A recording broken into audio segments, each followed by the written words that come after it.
കർഷകൻ കാലത്തെ വീണ്ടെടുക്കുന്നു.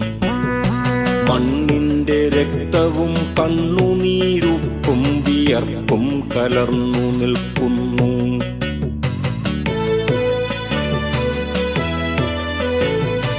അടിമണ്ണുവേവുന്ന നട്ടുച്ചയിൽ കിനാവടി തെറ്റി വീഴുന്ന നിദ്രാടനങ്ങളിൽ ആഡംബരങ്ങളായി മാറുന്നു തനിമകൾ, താരാട്ടുപാട്ടിൻ ലയങ്ങൾ.